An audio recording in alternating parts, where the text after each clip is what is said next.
Hello, this is Lisa Russick with the podcast We Are All Psychic, and today we have a really super special special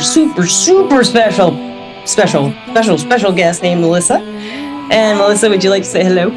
Hello everyone. And Melissa, right away I have a question for you, as if you didn't know. Do you think we're all psychic? Yes. Yes, and is there a longer answer to that, perhaps? How did you get there? Yes. I was like, I have to do this as a yes/no, but then there are qualifiers. I think that that is an extraordinary question. It's brilliant, and it opens us into a portal of, I think the first step is to define terms and talk about what psychic means. Yes. Because I think that is where it can get a little muddy for people. Yes. Like, you know what I mean? Yes. There's not like a defined technical aspect that we could bring to that. And so for me, psychic means stepping away from what you see in movies and what you may be kind of even sideshow action, kind of cool, which is also can be part of it. But in the most grounded and really rational way, psychic to me means having the ability to perceive information from more subtle sources. I love that. I think that's really cool. Yes. So what are those subtle forces and sources? Like, what do you consider that? Is that vibrations and energies that maybe we like right in between our sensory ranges? That's kind of what I would think of it as. Yep. I really love this. This is like my jam because I can start in the big stuff, right? What I can project, which is I listen to dead people all day, and I hang out with the dead, and I talk to trees, and I receive messages from nature, and that is true for me, right? And we can always have a different conversation about what truth means and define those terms. Personally, I mean, for me, the only thing that I know is what I felt. If I feel something, then I know that. That's pretty much what I feel. I can say I know. That's it. Well, I think that really answers the other question at hand, which is, what are the subtle sources? What are they vibration? What is the information I'm referring to? And if it's felt in the body, exactly what you just said, then it's real to us. I think there are checks and balances that we could put into place to always see how externally valid that information is and applies. And that's different from one situation to the next. But if you feel it in your body, then it's real. And that is exactly the place to start. So for a really practical application example of this is when I'm teaching my newbie witches, right? When they're coming forward, and there's the ones who are especially good with energy work. And that's a gift, because all of us have gifts once we start exploring. We have an advancement in the practice where we really get good at sensing within the body. And you can do all kinds of work with that. But then also sensing the negative spaces between your limbs. What if you're standing with the feet apart? Where do you sense? Can you sense your own presence beyond the boundary of your skin, and how you fill up the room with your presence and how others might feel your presence? And so that to me is sort of the groundwork of starting to sense in the more subtle ways. Yes. We did a podcast. The last podcast I did with my old co-host, was how to feel your energy field. And that's kind of what you're describing is how you feel that. And you're saying spaces in between your energy fields. Yes. And the better we are as movers, kinesthetically, and that is in with whatever realm of possibility that is in for each of us. But the more we practice being really well versed in our physical bodies in any way that is available, that is the foundation for then also being able to sense. It is a foundation to then be able to sense into those energy fields also. Yeah. That's the sort of that primary place. And then, I can sense on top of that. Fascinating, I think. I love that. Well, listeners and watchers, I do want to let you know this is a video on Spotify and YouTube. And Melissa she has a topic that is very dear to my heart that we're going to talk about. Of course, we'll probably go on tangents. That's kind of a specialty of this podcast. And she said she likes them. So tangents are boy, we're going to have them. But she likes to really empower the feminine, the women, empower women to be our authentic selves is what I gather from what I read and what you talked about and stuff like that. And before the podcast listeners, I was telling her that, it's a very dear to me subject coming from the South as a woman. And if you're a regular listener, you've heard. Because Melissa, I do talk about that. Yeah, throughout the years I've done this podcast. Before I moved to Nashville, I talked about how this is a struggle for a woman in the South. And my co-host is she was from the South. I didn't always live there. Absolutely. And so like she lives from like Texas, Louisiana, Alabama, all those areas. But like I had grown up my younger years in New England. But so listeners and watchers, I'm really excited. She's going to like talk about all the ways we maybe find our innate powers within us instead of like listening to what the men tell us to do. And men, if you're done with that, men, if you're listening, you can apply this to your sensitive side, your feminine side. Empower your feminine side. You will get any woman you want. Yeah, amen. I can tell you how. Is it a place? I'm assuming the use of patriarchy, the use of that language, is normal here in this space. I just really appreciate what Lisa brought up. We're so used to bringing this forward for women's sake, which is true. And for the men who do listen, you are welcome, because anyone who studies patriarchy through any lens, whether it's philosophically, historically, socially, economically, patriarchy hurts everyone. It hurts everyone. And it only supports a very particular niche or a subset of a particular man in our society that we're seeing kind of turn back towards. And so I am fully happy for all of this information to empower the men who are listening as well, the women who are listening, however you identify, whatever your sexuality, however you feel in your body. We all have female and male attributes, as you could see through a societal lens, but we also have masculine and feminine energies, which are completely separate from the social constructs I was just referring to a moment ago. You're right. They are different. They are. I've always felt more masculine than feminine when I was younger, and as I got older, I felt more feminine. It was kind of strange, but I still have male interests as far as like what I do. Like I love technology and like my phone and my computer and all. Yeah, and I love music and audio and stuff like that. I've always had an interest in male-driven fields where I couldn't really get very far. When in earlier years in the 2000s and stuff like that, I couldn't get on the road being a live sound tech with a band because I've tried to, but I was told a woman doesn't belong on the road and then audio. It's like but it wouldn't be like that now. I don't think. I hope not.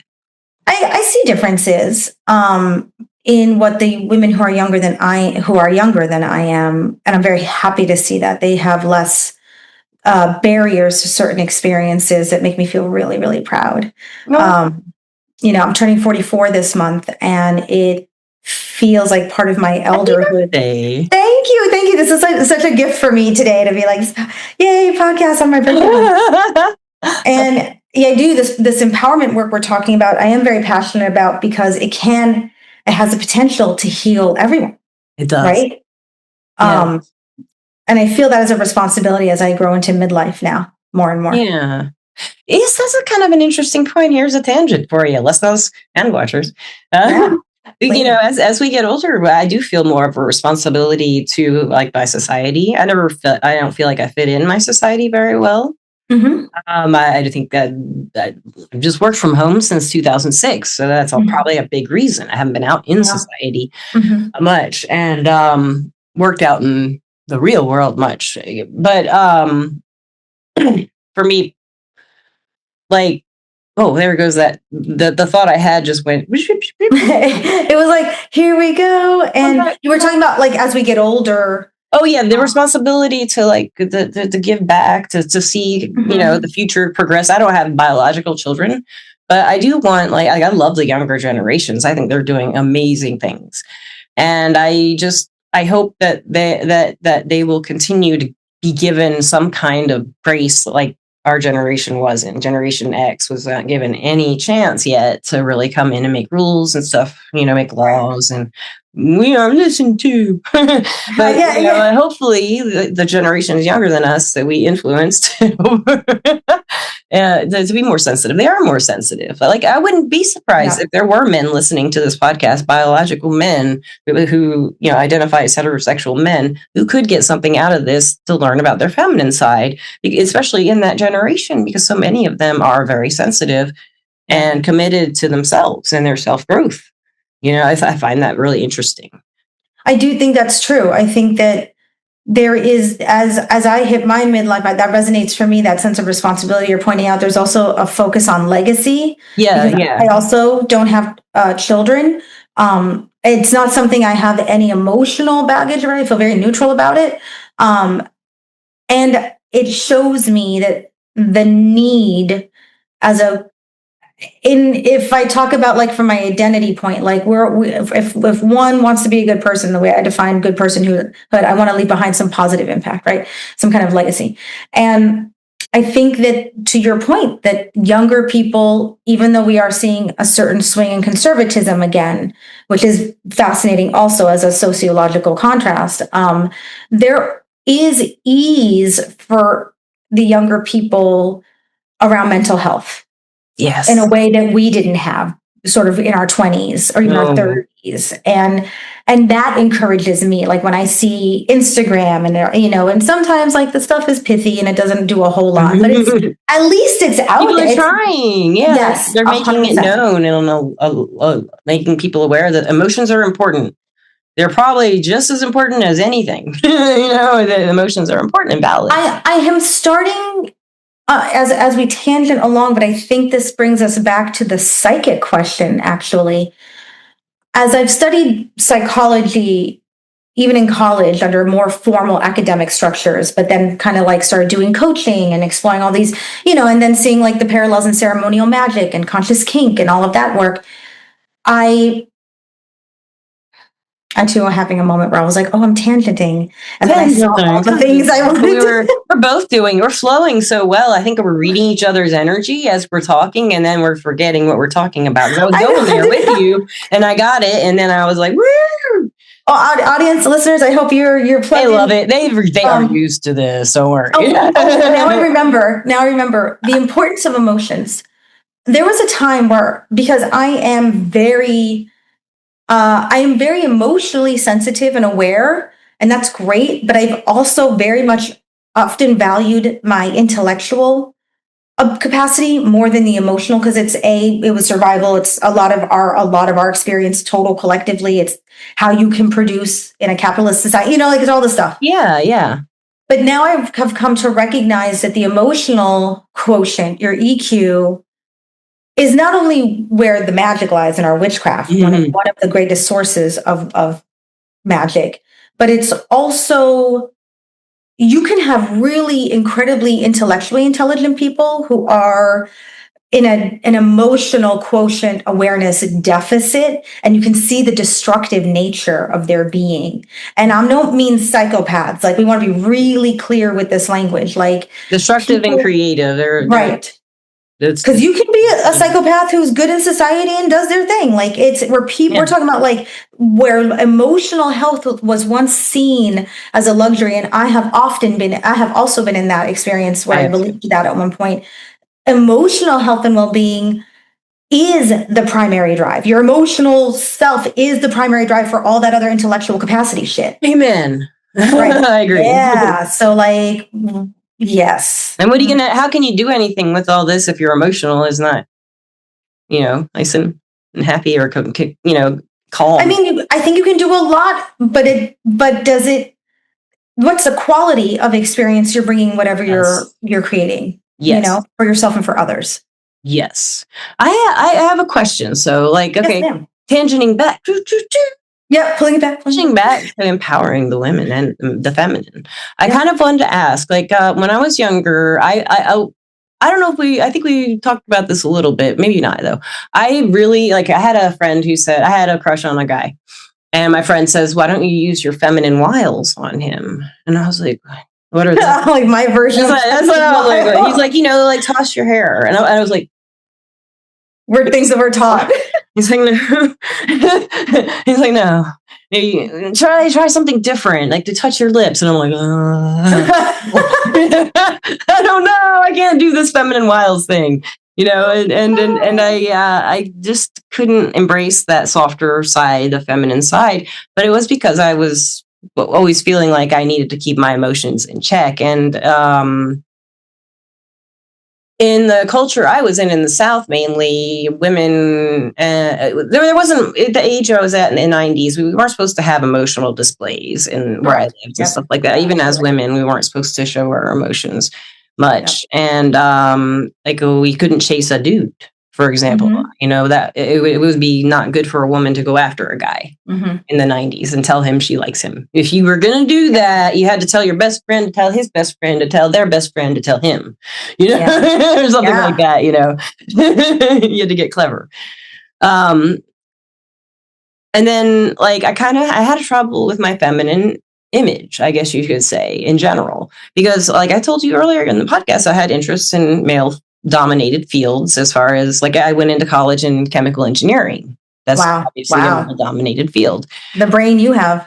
Well, I couldn't do the calculus. I just had, once I got to the calculus, I was like, nah. I could do the chemistry, and I could do I like biochemistry, but I couldn't math. Like math was too hard for me. Yeah. Or maybe I just had a bad teacher. Who knows? But I just there's space there to explore that absolutely through that gender lens. Well, I just fell in love with music, and I started writing again. I was liked writing. I went into English in college, but I have still to this day I have problems with my femininity. Like, how do I express it? How do I express it with authenticity? Because I feel like I don't have that authentic feminine side unless I'm like with someone I'm in love with and I'm feeling that way. And that doesn't even happen that much. It just doesn't come to me naturally, but I want to. It feels suppressed. Like it feels like it needs empowerment. So one of your clients, like, how would you go about like trying to bring that out in me, that confidence or whatever I need to not feel like I'm inhibiting something that I don't even know how to express, you know, but I have it. Yeah. It has been expressed. It does happen, but it's just not all the time, you know? So demonstration time. I am a buzz in my body because I'm like, yes, this conversation is going to hopefully demystify for ourselves further, because there is no like finality or great authority on how this all works. I feel like I've gotten pretty far and don't destroy certain aspects of my life so I can go, hey guys, I think I have some information to share. And so with that spirit in mind, I absolutely want to tackle the question, which is, how do I empower my feminine self? What does that mean is what I'm hearing. How do I identify that? Do I even have models for that identification? And we're gonna hold on to that one for a second, because I want to go back to the story you were telling, if that's okay. Yeah. With your friend who was like, flip your hair, touch your lips. And I'm resonating with exactly Lisa's performance of it, because she wasn't being asked to be in touch with her feminine. She was being asked to be performative. And if Lisa wasn't in touch with that for herself and wasn't comfortable in experiencing her own sensual pleasure in her body for herself, how was she going to know what is expected in a performative lens? That is so true. And I was like 15. I didn't know what. Yeah. It's perfect. Yeah, that was the problem. That's why when we do come to this work as adults, which is often when we come to it, right? Like the conversation we're really having in that empowerment space is, hey, so the way that I've been playing at being feminine or woman or empowered, that's not working. I'm not getting the right relationships. I don't feel good in myself. I'm not happy. I can't have an orgasm. Like whatever the pain points are that come from that, it's really because that has to feel true for you. Remember, folks, in the very beginning of the conversation, what feels real in your body is truth to you. So if you can't feel your feminine power, how the fuck are you going to project it out into the world to get what you want, whether it's a man, whether it's money, whether it's, whatever you're manifesting, whatever conceptually. So does that make sense? Sort of like a starting point to make that's a great starting point. That helps a lot. You already reframed a lot of the concepts I had around that whole scenario itself, you know. Well, I also suffered a lot of suffered is a very strong word choice I just made in a world of great suffering. Let me rewind for a second. It is great suffering, by the way, when you're a teenager. And it is great suffering. You don't know anything else. You don't know anything else. The first time you suffered, it hurts. And we need to... That is so true. And what we all need to be aware of in these conversations is that if you're dating, in your relationship, if you're trying to find romance, if you're trying to relate to other human beings in any way where there is like a possible romantic or sexual tension and vulnerability, we're all teenagers. You could be twice divorced with 5 children and you still that teenage you. And until we start being really aware of that, I didn't think about that. That is so true. I had a long talk with my teenage selves where I was like, you can't keep driving the car in that department, right? So that's like one level of empowerment is like, I'm going to make the conscious choice of what part of me, what energy, what need, what desire drives this next behavioral decision. Okay.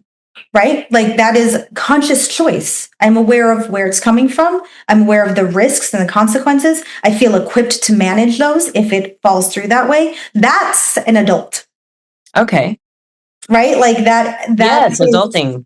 That's the adulting. That's the adulting voice. So like when we're talking about this, I completely understand exactly what Lisa was saying because, our culture innovates at an accelerated pace. Yes. So 90s to us is like it's going so fast. That was like the Bible to someone just born. right. Like time is so skewed that way. So where I really feel Lisa in my teenagehood with her in the 90s, like that.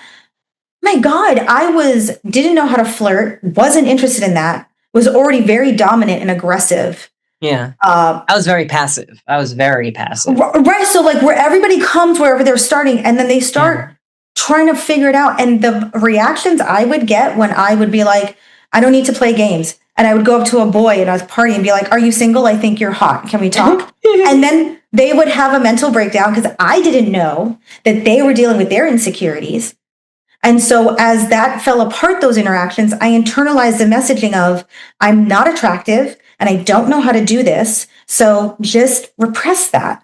Yeah. And move along. And I don't think I'm alone in that. I think Lisa understands a lot of that. I think the listeners are going to hear a lot in our stories, if that makes sense. I wish I could go up to someone and be like, you're the one I want. You're the one that I want. Well, we're going to work on that. We're going to work on some role play here.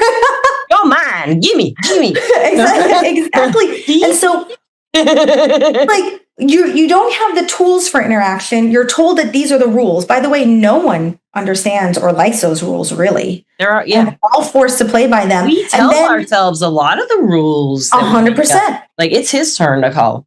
It's his turn to and it's we have to wait 3 days to talk to so and so. Right. Or I shouldn't say that, or I shouldn't sound like that, or I should sex now, or I shouldn't sex now. Right. Right. There's these rules and there's these outcomes and formulas. And I also want to add another layer here. And I know this is complicated. I know people might be like, this is more complicated. Yes, this is why it's hard to be empowered. Because it's complicated, because human beings are complicated, because the layers of experience are complicated.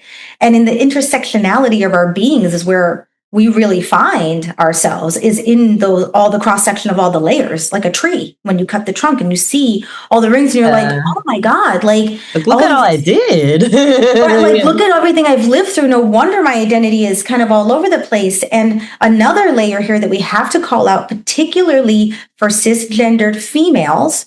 Everyone is welcome in this conversation. Everyone has a different experience. But for cisgendered females who had an upbringing where they had to be, for whatever reason, tougher, stronger, and put on certain masculine attributes in order to survive in industry, if you come from a fatherless home like I came from, if you came from an extraordinarily chaotic and abusive, violent home life like I came from, and then a poor neighborhood full of gangs, like you have to, how do you take a woman who starts out in that and survives it and then finds success in some way and then be like, but be soft.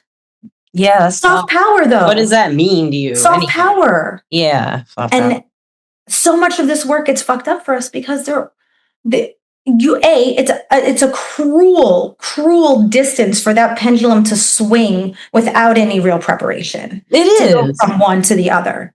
It is. Without being taught about how do you cross that parabola. And you had no examples, it sounds like.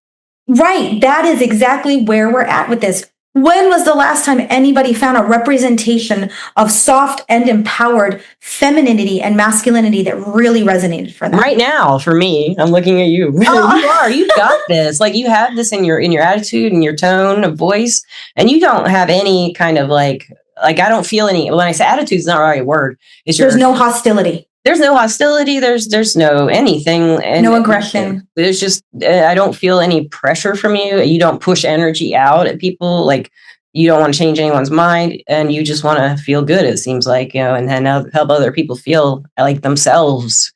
And that's the most empowering thing, I think, to be, is I feel like myself and I can act like myself. To me, that would be the ultimate empowerment. And as a woman, in my femininity, that I need to work on. I can put on the low-cut dress, but that I don't know what to do with it. I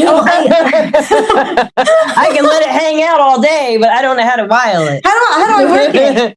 And I want to thank you for that, the way you reflected that at me, because this is work that I'm passionate about, because I came from a certain place, right, where I understand it, the pain of it, the suffering that comes from being disassociated from one's own power.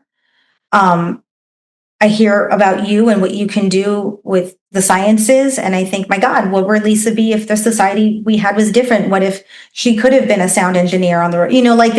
There's all these challenges, and so I just feel very affirmed and very humbled by your feedback.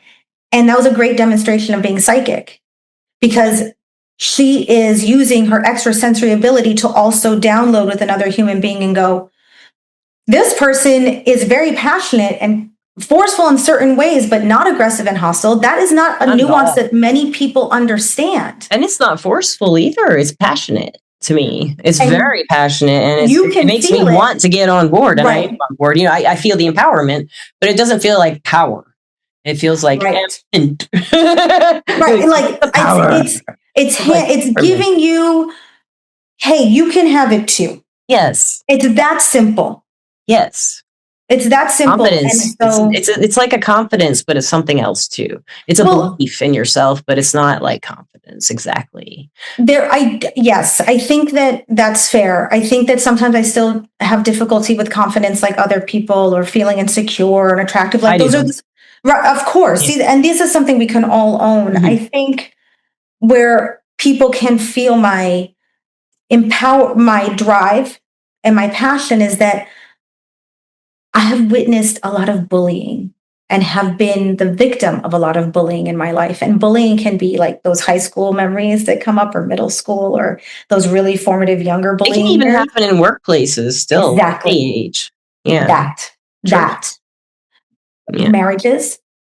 Any external container. I was in a 13-year long abusive marriage. I was too. 13-year relationship. 13-year relationship, 11-year marriage. Yeah. Oh, it was verbally abusive, though. It was a verbally abusive relationship. Yeah. And I do understand it is important to sometimes qualify, like, what kind of abuse, For me, it's important because it really messed up my head, and people can't understand, like, that's not that big of a deal. They didn't punch you in the face. Like, you almost did, though.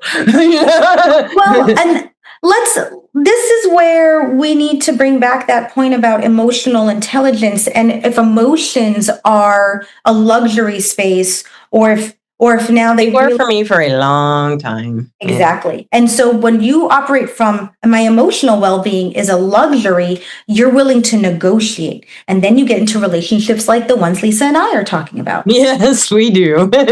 You're right. Until we rehab from that and go, well, no one can fuck with my peace. That's the new. Yes, that's a really good. No one can fuck with our peace if we want to keep it that way. And it's even if they do, we can get it back. And that's right. We can reclaim it and get it back if they do mess with it. That is correct. I want everybody here to know that you can go through a breakup, be devastated, heartbroken, do the playlist thing, hopefully dance your way through it, cry your way through it, learn something magnificent about yourself, and then do it again and move it along if you want to. or figure out how you want to live, because there's a lot of damage we've been given around that emotional context. So thank you for revealing that and sharing that. It's difficult. I feel bad for a lot of the men in our society, in our age group, and older too. They can't really express themselves too well in society as far as their emotions go. They've had no opportunities, barely any training. They have been given a lot of, and by the way, because I can feel the tidal wave of very deserved female rage when they're like, oh, boo hoo, I feel you. I am not, and this is for the men too, I am not saying anyone gets a pass.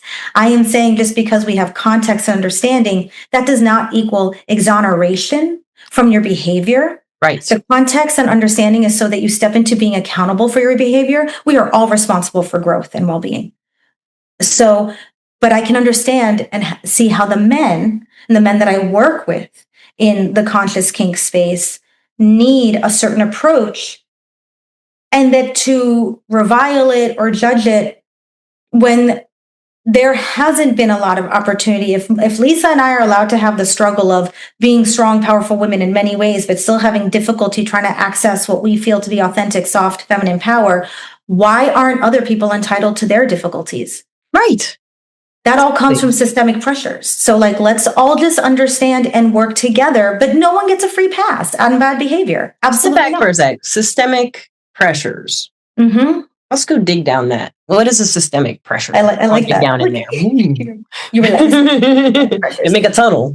Yeah. Systemic pressures. I think that is really good catch-all language to describe the institution of patriarchy is one. Systemic racism is another pressure mechanism. Our current political scene, you can see how everyone is reacting under those pressure systems, and in the fight-flight response, what their tools are of choice and moments. Do they disassociate? Do they come forward in confrontation? Everyone's kind of going through it, dysregulated in a certain way. And we all have layers in our external containers. We have society, we have religion, we have culture, we have family. Those are all pressures of systemic expectation that's put upon you that you really start to internalize very, very quickly, that I didn't meet certain expectations. Is it good or bad? Am I part of the tribe? Am I not part of the tribe? This is useful to a certain point, but once you gain power, you have to use it in order to feel it, right? So you're an adult now. So if you don't agree with that religion and you're still practicing it because you're afraid of making your mom mad, then you got to grow the fuck up. I don't know, Mom doesn't live with what your decisions are, right? Thank you. That's it. Yeah. Does that make sense? Sort of and there's a lot of people still, they can know this information and they know it's right. The mom's voice is still in there. And it's hard to get that voice out, that judgmental, especially if there was someone in our lives that was very strong energy. I think you have to have very strong energy to influence people like that, to make them feel lesser than they are, make them feel like they have to do anything other than be themselves. Yeah. That's energy being trained into we're programmed. You know what I mean? Patterns being put into energetic. We're programmed by every. It is. But I feel like it's done by energy, not just brains and emotions. I really feel like the most powerful women I've ever met have often used that power to box people in because they're afraid of their own power. So if everybody's in their boxes, they don't have to worry about dealing with their power or anything that comes with it. Because a lot of stuff comes with dealing with your own power and authentic identity. My God. The healing, the processing and it's a humongous healing process. And one of the phases, and I call it a phase, but it'll come back because that's how it works. When you're like, I thought I did that. I thought it comes back again. And if you just accept that's normal, then you're fine. One of the barriers that I had to work through to access my power, and in the benevolent form that Lisa was calling it out, when I get passionate and to become self-aware and to take responsibility for that passion, to not intimidate or push people away or be violent, because I came from that. So I had to experience that and use that as a tool, right? Until I rehabbed that.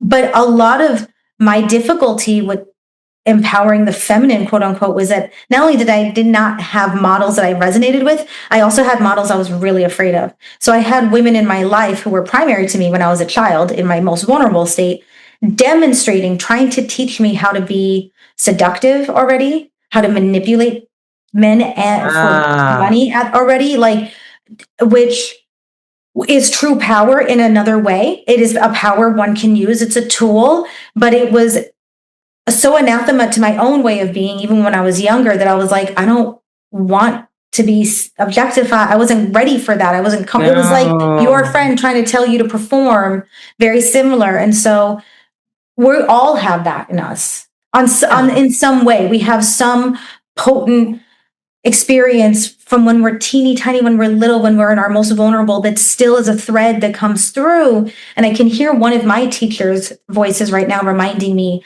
that the youngest versions of us are also the oldest, and they travel with us everywhere. Interesting. And that, whenever I remember that, it blows think about that. Mind. Yeah, totally. Love that.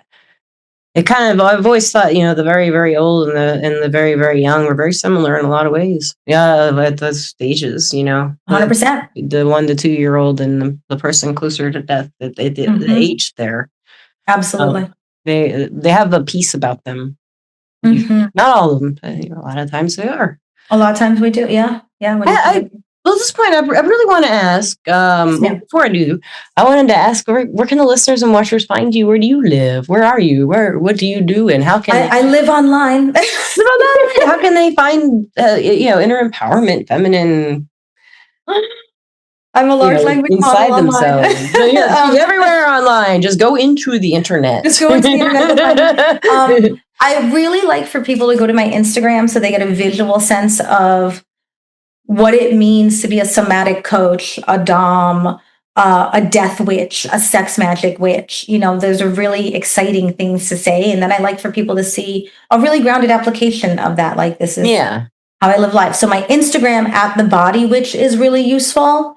And then if I could give Lisa a link to a sales page for like a completely free empowerment course, because I am really intent on people finding their power. And so if you're listening, you're like, oh, one more free course, which is fair. That's fair. What I want people to know is it is to get you to understand how you can start stepping out of the past, out of the trauma, and into current present power.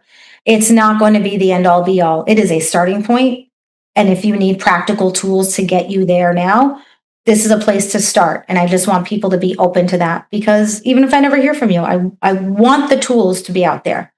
I get to work with a lot of really amazing people, and I've learned amazing techniques that you usually reserve for working with like professional athletes or like C-level executives.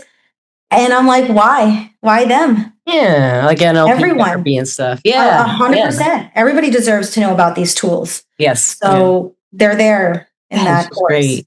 And listeners and watchers, I mean, I just feel like, Melissa, you also teach peacefully. I don't know if that makes sense. I have not had that attributed, so I don't know. You teach peacefully. The peaceful teacher attunement. Oh, I don't know. It's like there's just the energy. So it is grounded, but it's just like exciting, but not like. But it's like I want to, I am, if I were listening to this, I am listening to this. So I am listening to this, but if I weren't me listening to this, I would be very curious about what you do and what you're explaining. Especially when I was younger, it would have benefited me to have taken these kinds of empowerment courses or training, or even a free one. Especially that would have opened a door for me. Someone's giving me something, because someone giving me something for free and it's something I want to look into. That's huge. And sometimes people do give free things on the podcast, but not that much. So it's really nice that you do that. And listeners and watchers, I will put in the description of this podcast anything she wants. Almost. Oh my God. I'm just kidding. Wink, wink. Yeah. Domme. But at this point, I also like to thank our sponsor, Everclear. Everclear is an advice app, and it's a website. You can get advice from psychics and empaths to get the clarity you need to create the life you deserve. And I am an advisor on Everclear, and my name is Lisa Russick. It used to be Lisa P, but now it's my name, Lisa Russick. And I love Everclear. And Melissa, lastly, I'm going to put you in some kind of strange scenario and ask you to give advice. That's it. This is my life. This is how I work. Let's say someone sends you an email and they're in their, let's say they're probably about 40, 38, and they're like, man, I've been married my whole life pretty much since I was 21, and I don't think I want to be with the guy I'm with. But if I leave him, I don't have any money, I don't have anywhere to go, I don't have any skills because I raise kids. What do I do? What would you, so kind of, where would you go with that? Because those are excuses. It's truthful. Those are things that we can work with. Yep. These are self-imposed obstacles, but they are real, you know? They're real. Yeah. I think we need to, what I want to avoid, and I hear Lisa giving a certain curve a very wide berth, when you're in the empowerment, energy, wellness, like there's a lot of murky shit going on here that it's wrong to pretend that the reality of a mother who doesn't have work skills yet, doesn't have another layer to move through when a woman who does not have children decides to leave an abusive marriage. It's not the same. I'm not saying it's worse. I'm not saying it's better. I'm saying it's not the same. Well, even if it's not an abusive relationship, maybe she's just not happy anymore. She just isn't in love, and he just kind of didn't grow with her or something. Correct. And she feels like, you know, she was younger and wanted a partner, and she needed it, and now she's wanting to do things on her own. And absolutely, you know, and that's good enough if you're done for whatever the reason is. And so, if I got that, is good enough. It is good enough. She needs to hear that. If honestly, if it was coming into my hands, I would do a little bit of background to make sure we're good on this decision. You're happy about where this is coming from. And if that is the go, then it's about, you're right. Now we have plans to put into place. So we have to, stop speaking about the situation in a certain way and start putting it into, okay, you don't have a job yet. Yeah. We're going to talk about what's possible. And we're going to also recognize that you're not the first or the last to be in this, and you will not be the only demonstration of successful exit and a recreation of the life to come. So it's really important that you don't isolate in the remarkable and unique aspects of your challenges and sufferings, and that you know, like then there's nothing there to work with. That was beautiful, right? Like I love that. That was me a million times. And 100%. And I'll do it again too. I will be confronted with something where I go, and I give myself a good 20 minutes. Correct. Like tantrum it out. But recognize that that's what you're doing so that you can get back into the empowerment seat and go, that situation, that might be a 1 to 3 year exit plan if you're safe in it. Yeah. That's what it might be. It might be that, but let's get grounded. Let's keep you focused. Did you do that last thing? I need you to do that thing. You got to do the thing. You know what I mean? So I really like Lisa's approach to it because it's practical. Yeah, you do. You have a practical approach too, though. I mean, it's totally practical. I feel like you have a way with getting to people's like essence of who they are and show it to them in a way without knowing you're doing it. You've done that to me through this podcast without me. You haven't said that. It hasn't been obvious, but I can feel you doing it. You know, I'm looking at my qualities that you redirect to me and show me, and I'm finding them like things that I've been insecure about or something. I'm not looking at it going right now, you know, kind of like, it's not so bad. I can get through this, you know, that kind of thing. You know, that's really great advice. Thank you so much. Thank you. I'm so glad you came on this podcast. If you ever want to come back, let me know, because this has just been wonderful, and you are just delightful, and you're a great speaker. Thank you. Thank you.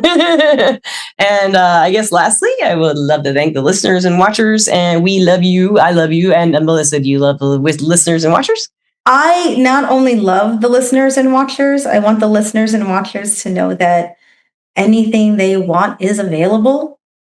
on some plane in some way, and to make steps towards this accepting what you desire without self-judgment, without anybody else ever having to know. If you can just look at your own face in the mirror every day and smile at yourself and say, I know who you are and I know what you want, and love that about yourself, that's good enough.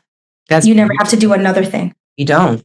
It's really nobody else has to know. You don't have to share it. You don't have to perform it. It's just for you to know your truth and to love yourself for it. Yeah. That's it. And yeah, knowing your truth is a hard thing to do. Maybe that's why we're all here. One of the reasons, one of many, maybe the only one. I don't know. Maybe. But with that, thank you so much. And everybody have a wonderful time wherever you may be, at night, in the early morning, like crack of 5:30 a.m. The crack. Crack of 5:30 a.m. I don't know what that means. And you're opening your eyes. You're like, I got to listen to that podcast. That's what you're doing right now. Have a great time with it. Peace out, everybody. Bye. Bye. Thank you. Thank you.